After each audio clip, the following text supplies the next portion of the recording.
गाड़ी चला दो उनमें से।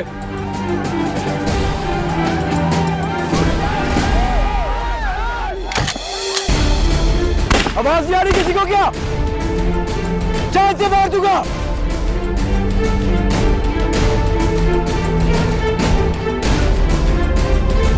हटाओ।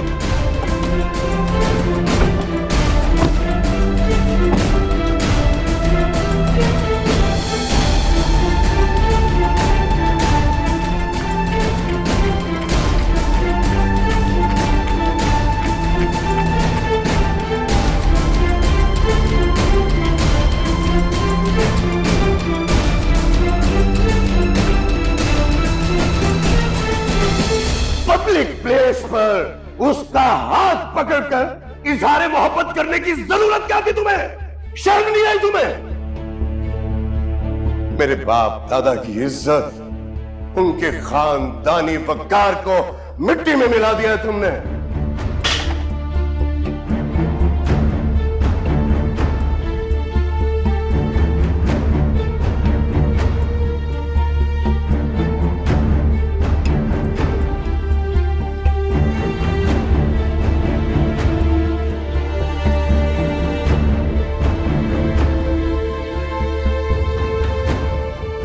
3 माह हो गए तुम्हें इस कंपनी को ज्वाइन किए हुए, लेकिन आज तक तुमने अपने काम को संजीदगी से नहीं लिया।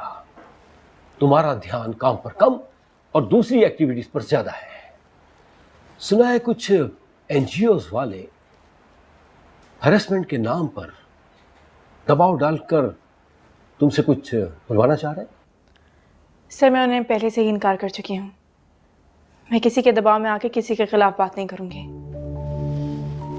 देखो नगीन, इस वाक़े को 10 दिन हो गए हैं, आज भी मीडिया पर यह बात गर्म है। सुल्तान दुर्रानी के खानदान वालों की इज्जत को उछाला जा रहा है। तुम्हें अंदाजा नहीं, तुम्हारी ये गलती की वजह से सुल्तान दुर्रानी के खानदान वालों को कितनी जिल्लत, बदनामी और रुसवाई का सामना करना पड़ा है। जी सर, मैं समझ सकती हूँ। जो कुछ हुआ तुम्हें उस पर शर्मिंदा होना चाहिए। इतना गुरूर तुम पर जचता नहीं है। खैर, मैं तुम्हें तुम्हारी गलती सुधारने के लिए एक मौका देता हूं। तुम जाओ और जाकर सुल्तान दुर्रानी से माफी मांगो।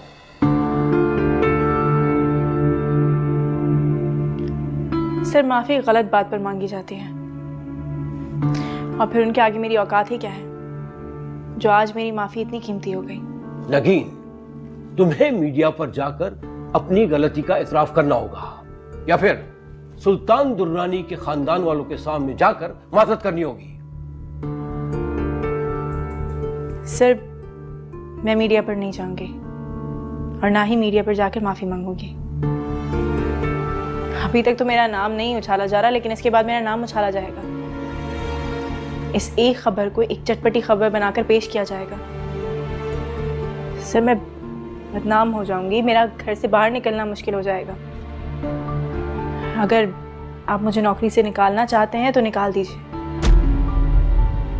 जहां तक बात आपकी दूसरी शर्त की है तो ठीक है, मुझे मंजूर है। मैं सुल्तान से जाके माफी मांग लूंगी।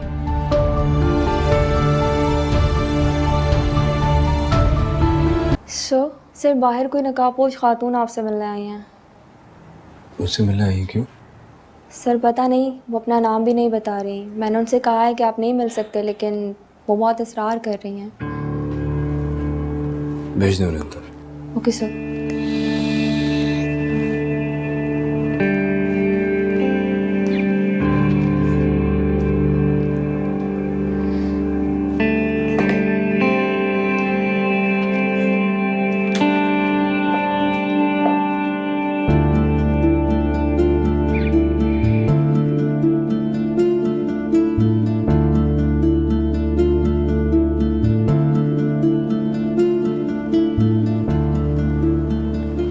जी फरमाइए। मुझे आपसे कुछ बात करनी थी। ज्यादा वक्त नहीं लूंगी आपका।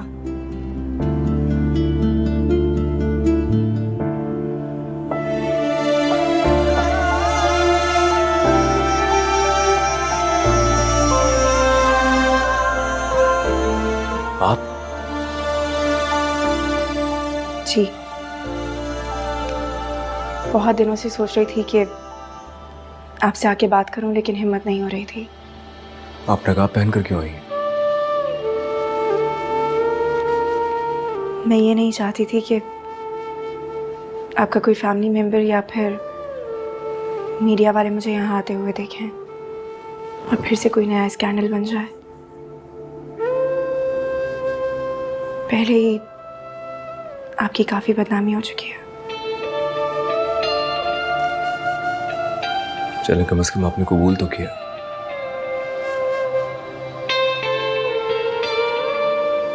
मैं अपनी उस दिन की हरकत पर बहुत शर्मिंदा हूँ, लेकिन मेरा यकीन मानिए, मैं नहीं जानती थी कि ऐसा सब कुछ हो जाएगा। उस दिन जो कुछ भी हुआ, मेरा ऐसा कोई इरादा नहीं था। मुझे आपको समझने में गलती हो गई। मैं आपको भी दूसरों की तरह समझी, जो औरत को सिर्फ बुरी नज़र से देखते हैं। और एक और बात, उस वीडियो से या वीडियो बनाने वाले से मेरा कोई ताल्लुक नहीं। उससे मुझे भी उतनी शर्मिंदगी का सामना करना पड़ा है जितना कि आपको या आपकी फैमिली को। बस मेरी खुशकिस्मती ये थी कि उसमें मेरा चेहरा वाज़ेह नहीं हुआ। यकीन मानिए, मैं नहीं चाहती कि मेरी ज़ात से किसी को भी तकलीफ पहुंचे। जो कुछ भी हुआ, मुझे उसका बिल्कुल अंदाज़ा नहीं था। I'm sorry।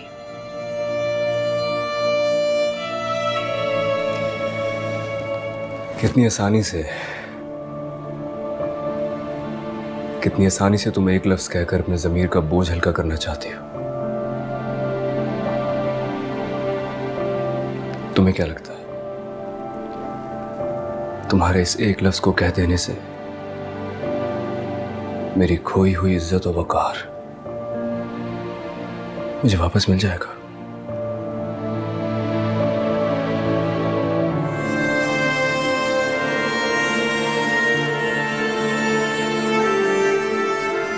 मैं वाकई शर्मिंदा हूँ जो कुछ हुआ उससे। मैं नहीं चाहती कि मेरी ज़ात से किसी को भी तकलीफ पहुंचे। आज आपसे सिर्फ यही रिक्वेस्ट करने आई हूँ कि मीडिया में या किसी भी रिपोर्ट में मेरा नाम मत लीजिएगा। मुझे प्लीज़ इस सारे मामले से दूर रखिए। मैं एक इज्जतदार घर से ताल्लुक़ रखती हूँ। मैं आपके आगे हाथ जोड़ती हूँ, मुझे माफ़ कर दीजिए प्लीज़।